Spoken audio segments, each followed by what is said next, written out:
Hey everybody, welcome back to our weekly Let's Try series. Today we're checking out Mustelidays, which is a furry visual novel where I think the central gimmick of the title is that everyone in the main cast is a mucilid. I don't know if everyone everywhere is. I could not get that sentence out, but at least the people on the banner are. Winter of 2004. A time of your life you'll never forget. Oh god. I'm so late. I hope they're still there.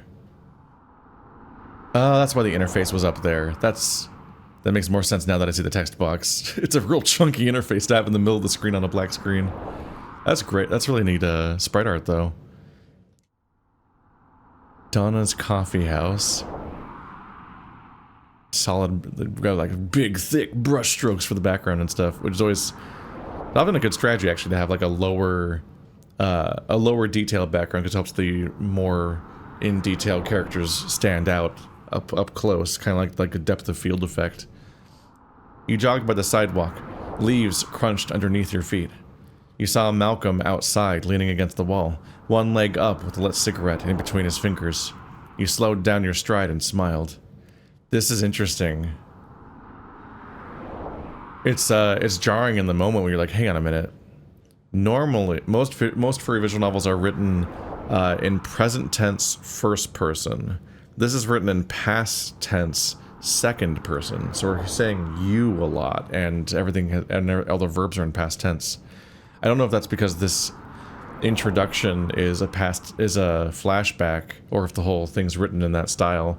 Because I think most fiction novels are written in past tense, but most visual novels are written in present tense. It's like an interesting gap between the two that I really had to reckon with and think about more once I actually tried writing one. Or tried writing both. Took you long enough. Sorry, I hope I didn't make you guys wait for too long. I nearly considered leaving. Now why would you go and do that over something as small as me not being around? The Wolverine took a small hit of the cig before answering. The food here is nice. Got to try a bit before you arrived. Seems like it bought you enough time. The big guy took one last hit of his cigarette. Malcolm leaned and put one of his hands on your head. I'm gonna smoke you if you're late again, B. Come on, let's get inside. The guy threw his cig onto the asphalt. You both walked into the cafe and to the table where everyone was gathered.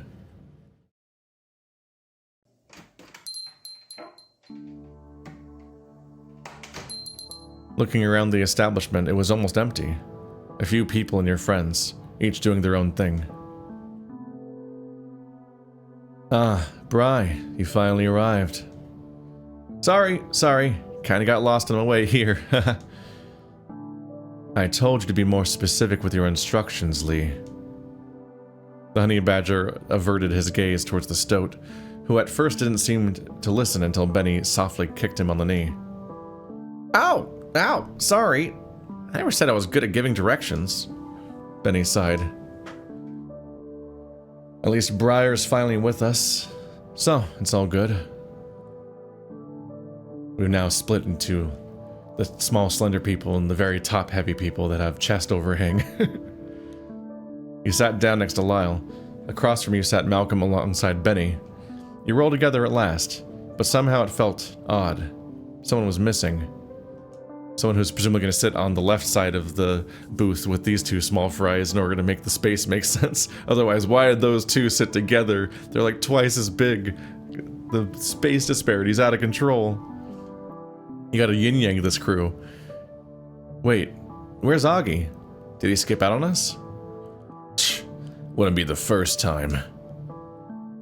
He went to the bathroom a bit before you got here. Tried some of those sweet coffees. Knowing that puts you at ease. After all, with the way Malcolm treats August, you wouldn't be surprised if he skipped out. Alright. Can we get anything to eat? I'm famished. Ditto. Not so fast, cowboys. We gotta wait for August to come back to the table. That way we don't have to order twice. While true, you were famished from all that walking. Come on. That raccoon already ordered something without waiting for Bryer. If some of you didn't take so long to arrive, I would have waited. Oh, is that August, the raccoon? Ah. Let's see. If some of you didn't take so long to arrive, I would have waited. The raccoon declared as he walked over, smoothing his sweater vest down, his paws still slightly damp. August. Bryer. Thank God. What took you so long? He got lost. Haha. Yeah. Differentiating 5 voices is immediately a crisis for me. August sat down next to you. You could hear him grumble about something. Following his eyes, he was staring at his sweater vest. I keep reflexively trying to speak in present tense because that's just so common. I will not hear the end of it. Is something wrong? Nothing big. I spilled one of my coffees over it. I tried cleaning the big stain, but it won't go away. My dad's gonna kill me. Oh no, wasn't that your favorite one? Oh, this one? Nah, this is the cheap one Dad bought me. The one you're talking about is at home, but still. Well, the stain is not that visible. Maybe you won't notice. Maybe. Anyway, let's order something to eat. It's also still wet. Finally. Since everyone's present at the table, that meant you were allowed to order something to eat. Lyle waved to catch the waiter's attention. Done that, the wolf gave you a menu to browse your pick of food. As there are wolves in this setting, so not everyone's a mucilid, it's just this specific crew. So we have a wolverine, a honey badger, a raccoon, a stoat, and a marten, I think? Which, like, stoat is a weird one, because stoat is like a regional cultural term that refers to several different animals, technically. I'm gonna assume we mean weasel in this context, because we already have a marten, but I think sometimes martens can be called stoats too, and sometimes stoat refers to a weasel in its winter coat or something like that. It's got complicated. I've tried to follow the lore from like following Rosefix and all of their art and stuff like that, and I'm like, this seems complicated. When I went and Googling stoat stuff in response to figuring out my own visual novel since November, with that whose protagonist is a white furred stoat themselves. I don't remember the last time we had the chance to meet together. College has been pretty difficult. So this narration's in present tense. With the winter season coming, we finally got some break time, but it makes me wonder, what am I meant to do with all that time? Whoa. What were you gonna do after all? You've grown so used to the monotony of being with your friends, spending time together on campus. Now that the winter break season has started, you don't know what you'll do without them. Sure, you can visit them, but would it be the same? And on this, Bryer? Bryer, are you listening? The stoat sitting right beside you gave you a gentle bonk on the head with a hardcover book. Your hat took most of the brunt, but so all of you felt was your ears flattening to your head. Despite not being injured at all, you still made a small squeak. Ouch! What's the big idea? Are you listening to a word I'm saying? You looked at the stoat in silence. He pinched the bridge of his snout as he shook his head. You're just as bad as those boys. Across the table, as those boys, like the two big guys. Across the table, Benny was too focused on the sandwich he had ordered for himself, where Malcolm was returning a quiet, heated glare right at the stoat. What's that supposed to mean? Mal always did have quite the temper. He's already a little scary if you ask me, but I think he's trustworthy. He's never raised his fist to any of us, except Benny. The stoat set his hardcover book down on the table, opening up to reveal a bunch of empty pages, before he tapped his camera that he always had slung around his neck, ever since he begun his journalism classes. I'm saying that you don't appreciate my ideas. Do you know what I've been talking about, Mal?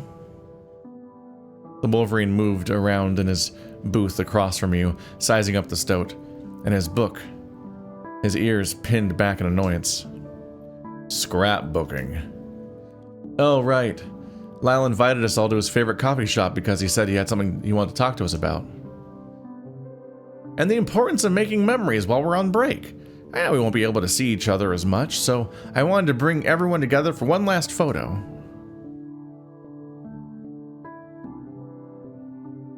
It's only going to be a couple of weeks. I'm not saying no, but I'm saying that maybe you're just being a little dramatic. Yeah, what's stopping us from just meeting up? The honey badger spoke up as he finished his sandwich, wiping crumbs away from his maw as he looked at the stoat. Lyle seemed to shrink in on himself, and you could even notice a faint blush on his face from embarrassment. On one paw, maybe Lyle's being a bit dramatic. It's not like we'll be leaving town or anything, but on the other, it's something important to Lyle. I think a group photo would be fun. Maybe you should slow down a little. It's like a little bit of a weird reaction to such a low stakes thing of just taking a photo together.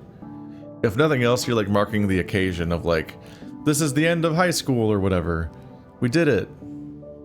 Was it high school? Shit. Trying to keep the names straight. The people slightly dim and brighten, but it's not that noticeable. Like if I look at a lineup of them right now, especially with the very different fur tones, I can't immediately tell you which one's currently lit up more than normal. In part because the stoat is so bright already, and I think Bryer is the honey badger, and he's actually pretty dim and dark even when he's lit up, because I think he is right now. Oh, he's not. Wait. Oh, I'm Bryer. Shit. Okay, I'm a little disoriented. It's a lot of characters at once. You know, I think we should take a group photo. It wouldn't hurt. And it'd help us get a start on Lyle's scrapbook. Mal and Benny seem to be a bit annoyed by the idea of a group photo, but don't say anything to object. August seems unbothered as he pulled on the collar of his sweater vest. Thank you, B! Thank you, thank you, thank you, thank you! Lyle ducked his head a bit, smiling widely as he gave a small snicker. His eyes shut as he looked about ready to burst with glee. Waiter! Waiter! Lyle waved his paw, flagging down a passing waiter. The waiter gave a small sigh, stopping by at the table before speaking. They were easily taller than Benny or Malcolm, but that was the disadvantage of being a Muselid. The waiter, after all, was a wolf. How can I help you? Do you mind taking a photo of all us? I can provide the camera, I just need a shot for my scrapbook. Lyle took the camera off from around his neck and passed it over, August having to reach out and grab it, causing you to sink back into the cushioning of the booth seat.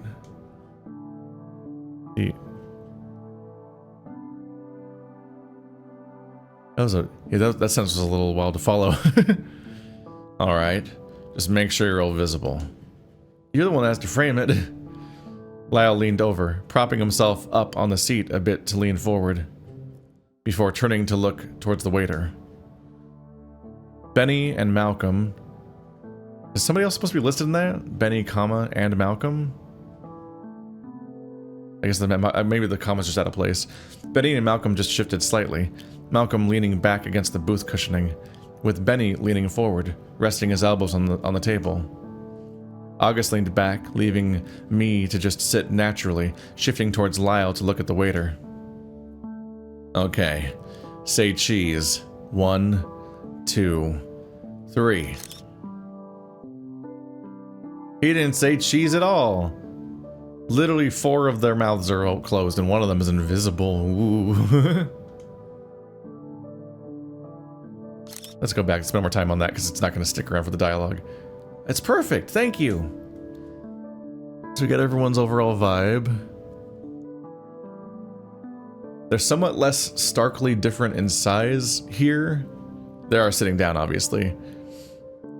Although if they're unusually small, then these two jacked dudes being unusually small is a bit of a surprise, because then like how big do the people in these booths tend to be? He looks like he's like at the rim of the seat here on the right. We have a fun variety of characters though, specifically exploring the theme of everyone being in the specific animal kingdom. Family, that's Muselid.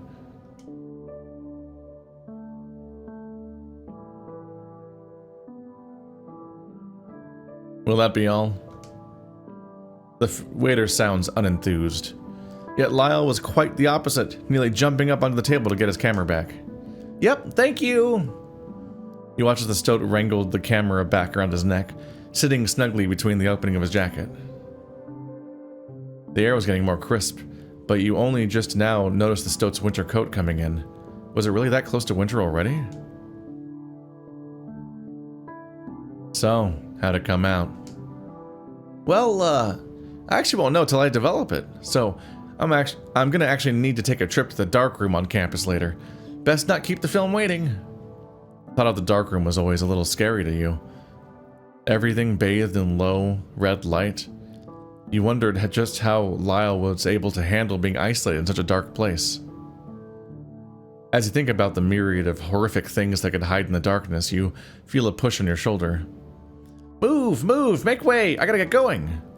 What, already? Ugh, stop pushing. Stop pushing. Despite the diminutive size of the stoat, you and August shuffle out of the booth, the raccoon almost falling onto the floor as Lyle stood by the end of the table. Yep, I didn't actually have anything else planned besides getting this shot of all of us together. Of course, Lyle was always acting on impulse without thinking. He was good-natured, but he didn't usually cause much trouble. But he never really thought of how his actions affected others' feelings. That's a lot of buts. What? You had us come out here just to get a group photo? Not cool. Yep, I mean, sure, I'm leaving a bit early, but it's already 5 p.m. Any later and the campus gets creepy the closer it gets to sundown. I guess we'll just find something to do without you then. Just trying to make a habit of doing this a ton, yeah? Alright, understood. Love you guys, bye! It is wild. Like, I am turning on Lyle now a little bit, where you're like, wait a minute. Getting the photos normal, but leaving the social gathering itself is weird. It's like, if this is supposed to mark an occasion, then you should make memories by being here, obviously, not just take the photo to commemorate it and then leave. It wasn't long before the stoat scampered off out of the coffee shop, leaving you alone with August, Benny, and Malcolm. It looked like August was about to speak, but he was quickly cut off by Malcolm talking first. Alright, get up, fuckers. It's ice cream time. Huh? You heard me. We're going to get ice cream. There's this nice place down the road. It's called Mice Cream Scoop. Oh god. Hold on, what? What do you mean, Mice Cream Scoop? Malcolm only returned a nonchalant shrug to August, the raccoon looking mortified at the weird-sounding name. Pretty fucking weird name if you ask me, but it's cost-effective. I'm sure you've never heard those words before, Augie. I'm starting to have second thoughts about this. Weird name aside, their soft serve is good. You'll love it. Malcolm got out of the booth, with Benny following out soon after, sighing as he rubbed his head in annoyance. August seemed to be a bit more relieved after he stood up straight. I could go for some ice cream, even if the name of the place is a bit odd. I really should get back home. I gotta help my uncle with some stuff. You remember the one time you saw Benny's uncle, hard hat wearing, forklift driving, mean son of a badger? A small part of yourself pitied Benny. He never spoke highly of his uncle. So, yeah, I'll see you later. Malcolm just watched as the honey badger walked out. The scene had such a massive contrast to how Lyle had left. They never did like going out to places as a whole group. It was a miracle he'd even come to the coffee shop. Guess that just means you two, huh? Yeah, I'm in the mood for some ice cream, especially since someone didn't pay for us to have any food here. Still grimacing at each other. Why are you two looking at me? So they like collectively didn't eat because the raccoon didn't pay for it or something? Like, does the raccoon normally... Are they implying that the raccoon didn't pay his bill, or that they didn't order food because the raccoon wasn't going to foot the bill? Do they normally freeload off the raccoon? His sprite implies that he's richer than everyone else or something. August could only groan and complain as the three of you sat outside into the crisp autumnal air of the town. It was home. Old, but good. Walking down the sidewalk, as you had done so many times before, makes you reminisce about the time before you met any of your friends. I'm so lucky to have met Mal. He's like the coolest guy ever. I didn't think college would be good for me when I first started last year, but meeting him was totally worth it. And if it wasn't for him, I never would have met Lyle or Benny. You recall it was just the two of you, Bryer and Malcolm, two shithead Mustelidays just trying to get through the day without going completely insane. And it appears that Lyle and Benny, they keep using commas incorrectly for a list of two things. It appears that Lyle and Benny were much the same. You stumbled into the red room once by accident and nearly got the door slammed in your face.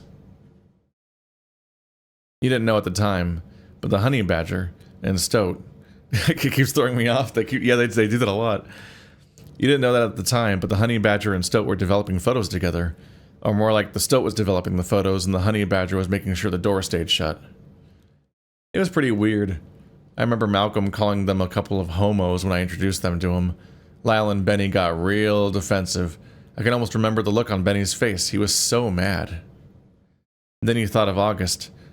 He only joined about 7 months ago. He was introduced by Lyle.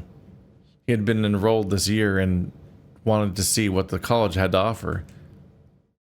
I'm not sure if I get the difference between the novel mode and adventure mode segments. They're in present tense. It almost feels like two different characters are narrating at each other and telling the story in conversation. Newland University wasn't exactly the most prestigious, but it was a good price for students. You were never sure why August chose to go there. His parents were loaded. He'd been to his house a few times with everyone else, and they put even Lyle's comfortable apartment he shared with his older brother to shame. Huh.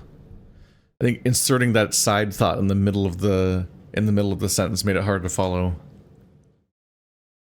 Sometimes he strikes me as just the kind of person Lyle would be friends with. Quiet, non-confrontational, pretty smart too. I'm surprised he hasn't decided on a major yet. Not that I can really blame him, neither have I. Lost in your own thoughts, you hit right into Malcolm's back as he stopped walking. Oh, fuck. Watch yourself, okay, B? Malcolm chuffed a bit as he looked at you, stumbling back away from him, teetering a bit before catching yourself. You should really work on not getting distracted so easily. Yeah. Why'd you stop walking anyway? Simple. We're here. On the corner of Nettleton and Boone. Surprised they don't know about this place. It seems like a really small town, so you kind of would think that the ice cream shop would be a known location around here. The storefront of the ice cream parlor was something. The chipped white paint wasn't exactly the most welcoming. The windows had signs for hiring. You'd never be caught dead working in a place with a name like Mice Cream.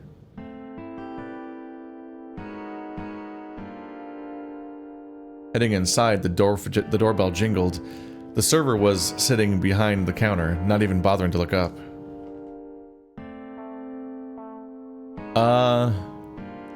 This is decent, I suppose. What? No, it looks alright. No. Like I said, cost effective. I don't know what you expect from a place called Mice Cream Scoop. I don't know, a place that doesn't look so depressing to look at? You're lucky I'm in an ice cream mood. But if I somehow get sick after this... Dude, you won't die from eating in a place like this. Quit your yapping and grab a cup. It wasn't the first time Mal had decided to butt heads with August. He'd call it punching up whenever he bullied the raccoon. At some point you get used to their arguments. Hey, keep it down. August and Malcolm's discussion was cut short immediately by the gray rat behind the counter. Much better. If you're not here to buy anything, then I advise you to leave. It's quite the welcome, damn. Maybe that's why you don't get so many customers here. Both you and August apologized. As for Malcolm, he didn't say anything. You headed towards the rat, hoping he'd serve the three of you your scoops. The worker seemed confused. Then he pointed at the freezer bar. You can take as much as you want. It's self-serve. Oh. You fidgeted with the rims of your leather jacket in embarrassment. You decided to head over to the freezer bar. The cold was almost visible, hovering right above the unscooped ice cream as you got a small bowl, scooping yourself some rocky road. Yeah, if you have access to the cups, it's self-serve, and if they have the cups, then they serve it. It's the easy math. But also just like all the actual fucking ice cream is just physically behind you. At that point, you don't take it to the person at the counter. Chocolatey, rockety road. You really are as vanilla as they come. It's literally not vanilla. Oh, no, this is way better than vanilla. Soon, August and Malcolm both joined you, the Wolverine opting to get mint chocolate chip, and the raccoon scooping up a Neapolitan into a mid-sized bowl. For me, I always feel like Rocky Road is almost perfect. I just don't want nuts in my ice cream. I want the other elements. I want the bits of chocolate. I want the marshmallow. It's hard to get ice cream flavors that have marshmallow in them, but I don't want to bite almonds. That's not a fun mix for me. Ew. I can't believe that people actually eat that flavor. It reminds me of toothpaste. Which one? Oh, mint chocolate chip? What? Mint chocolate chip's great. All the better for keeping my smile clean. Clean as a smoker's teeth can be. What was that? Nothing. The Wolverine exhaled on his hand, trying to get a whiff of his own breath. Anyway, Neapolitan is just the most diverse. It's like normal sweet, then fruity sweet, and then sugary sweet. That didn't sound diverse at all. Normal sweet and sugary sweet are like especially the same thing. Like fruity at least implies like citrusy or something. Maybe they meant like milk and fruit and sugar or something. You can get crazy blends of stuff though. Neapolitan's kind of disappointing. It doesn't even make sense. You wouldn't get it. You need a high IQ to understand Neapolitan ice cream. It's got 3 flavors, that's it, that's the whole understanding. Here, try it. August scooped a small sample of Neapolitan ice cream and offered it to Malcolm. The Wolverine snatched the sample and tasted it himself. Scooped a small sample?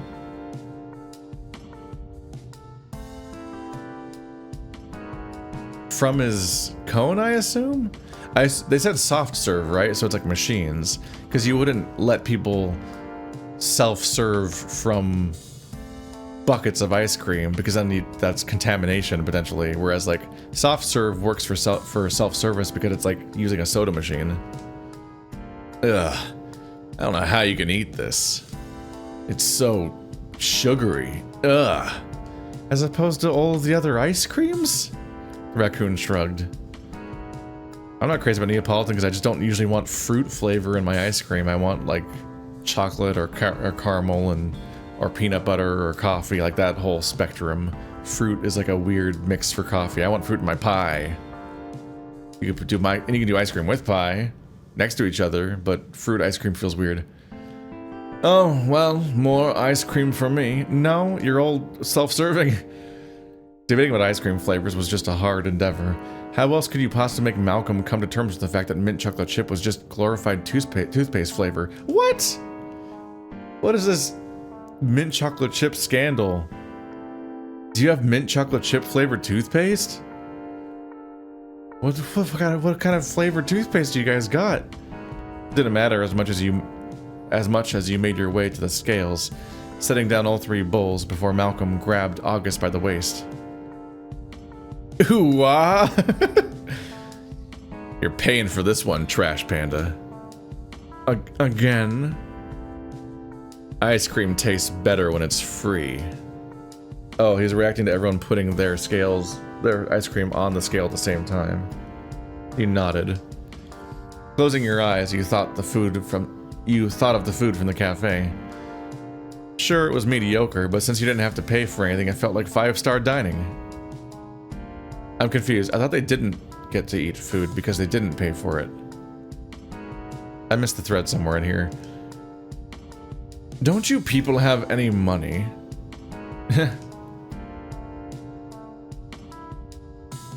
I didn't bother bringing any. Expected a stoat to pay for our dinner. And how is this my problem? Let me go. Give me that. This is a weird friend group vibe where it's just like he's just the rich kids hang out with essentially the two bullies. The two like they even self-described them as shitheads. Malcolm reached for August's pocket and snatched his wallet. As he opened it, he pulled out a 30 in bills and set it down on the counter. The rat just sighed and sat up to make change for $22 worth of ice cream. Wait a minute. Why was it so expensive? That's when he noticed Malcolm had grabbed the largest bowl and filled it with more ice cream than a man should be allowed to stomach. Malcolm got the change and pocketed it for himself. He slipped the wallet back inside August's rear pocket. Really, man? What? It's only $7 and some change. It's not like you'll miss this much money. The raccoon just hung his head in defeat as he grabbed his bowl, and soon you all sat down at a table, eating in a somewhat tense silence. Yeah, great. Fun friend hangout we've got here. August and Malcolm never really interacted much with each other on their own. It's usually just August on his own tagging along, or talking with Lyle. So, you think those two are fucking? Oh, because they're the two dark room folks that we knew about before. Obviously, we already know that Malcolm already called them Homo before, so he could just be drilling in Homo all the time and being a dick about it. But it is somewhat interesting that right after one of them left for one reason, the other one immediately excused himself. Like he might be doing it under false pretenses because he actually might be meeting up with that person. Because that is a recognizable pattern in queer groups of people, where two people excuse themselves from a social group approximately 5 minutes apart from each other for some reason. But I'm not sure how queer this group is, even though there is a demographic bias. That nearly made you choke on the mouthful of ice cream. Huh. What? Lyall and Benny, you think they're fucking? The silence spoke volumes about how weird the words coming out of Malcolm's mouth were. I mean, Lyall and Benny? Really? They don't strike me as the gay kind. A part of you didn't believe that. They were friends before you even knew them. How would you know? Besides, they'd still be our friends even if they were, right? Malcolm's lack of an answer made your stomach twist. Oh no, look at all that fur. What is it? This is all red flags. That's a bad answer. It's as if the ambience of the ice cream parlor faded away into the void. Sat across from each other, it's almost like he was staring into you. What do you think, Trash Panda? Don't call me that. Also, we shouldn't be speaking about our friends behind their backs. It was nice hearing August's voice again after he seemed to blend into the background of your interesting conversation with Malcolm. You hadn't even noticed that you'd been holding your breath the entire time you and Mal were locked in a staring contest. Yeah. Don't you find it weird that Lyle hangs too much around Benny? Like, way much. Like friends? Like they were the existing friend group before you met them? No, because that's what friends do. Don't you have friends you'd like to hang around all the time? Malcolm's eyes widened in shock. Shortly after, the shock became a glare. He just got destroyed in the marketplace of ideas by a guy in a sweater vest. Looking over at the raccoon, he too is reciprocating a death stare. Malcolm took an angry bite out of his ice cream. Anyway, I was just curious. Lyle doesn't strike me as a ladies' guy. I mean, I know some chicks around campus who dig a nerd like him. Now that I think about it, he's weirdly popular around campus. And then another one. And on the other hand, he's been lucky He'd be lucky to even get a girlfriend with that standoffish personality of his. Or on the other hand, Benny. He'd be lucky to get a girlfriend with that standoffish personality of his. I'm sure he's too much of a pussy to talk to women. Damn, just because he's quiet. That's harsh, Mal. Maybe he just doesn't like you. Also, isn't Benny working part-time with his uncle now that the home improvement store's at that home improvement store's warehouse? He probably doesn't have the time for a relationship right now. What? Yeah, part-time job. Yeah, I can't juggle a relationship with that. I'm like, bro. I'm running 5 YouTube channels and I'm in a relationship, and my boyfriend has a full-time job and is doing college at the same time. True. I mean, what chick wouldn't dig a hard worker? But again, that bastard barely has time for us. Maybe he just doesn't like you. I don't get the feeling this is really a friend group, to be honest. What about you, Malcolm? What do you bring to the table? Well, I don't have time for something serious. I'd rather keep it casual. That's, wow. No wonder you haven't gotten a date yet. Can't a guy have fun? Malcolm took a big angry scoop out of his bowl. At least I'm not leading them on. Besides, guys are just expected to do all the bullshit with the money. And I don't have a job yet. Guys are just expected to do all the bullshit with the money. Oh, like they're supposed to pay. I did not follow at first glance with that sentence. Like, oh, okay, yeah, guys are supposed to expect a date on straight... Sorry, they're supposed to pay on straight date relationships. August rolled his eyes as he grabbed another scoop of his cup. Maybe we should just enjoy our ice cream, yeah? This is a deeply awkward conversation for enjoying your ice cream, but you already made it weird by accosting his friend in the lead-up, too.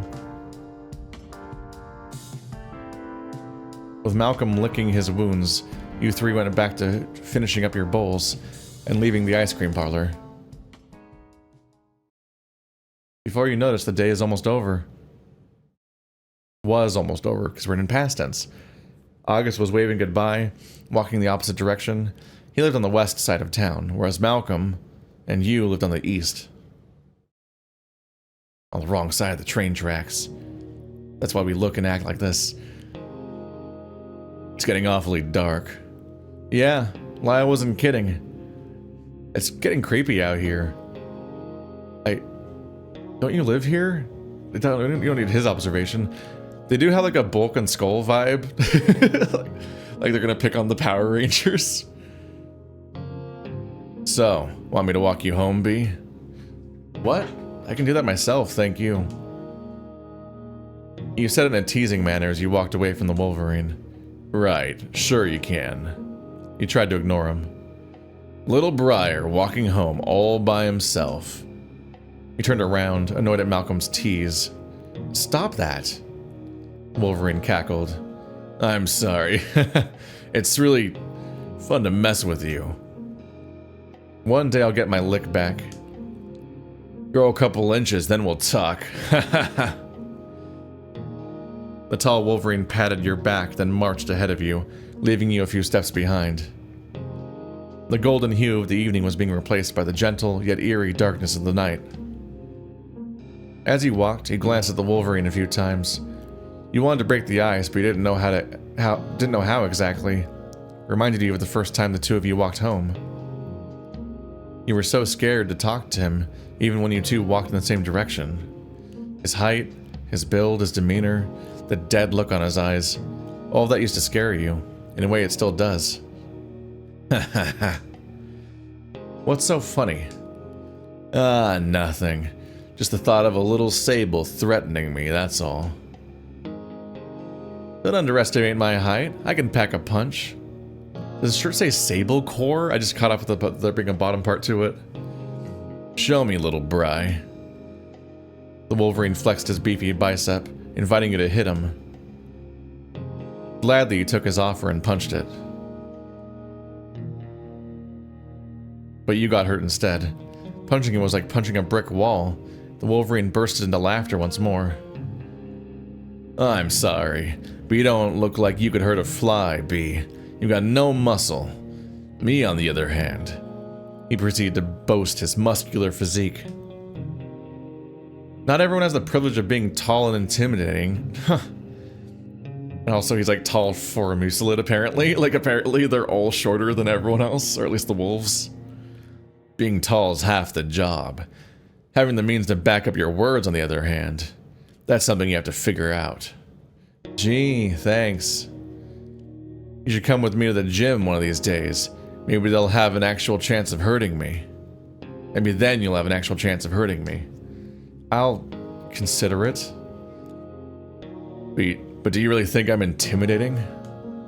Oh, you look sad now. Huh? Why do you ask? Malcolm directed his gaze at the floor. It was unusual of him. I'm just, curious.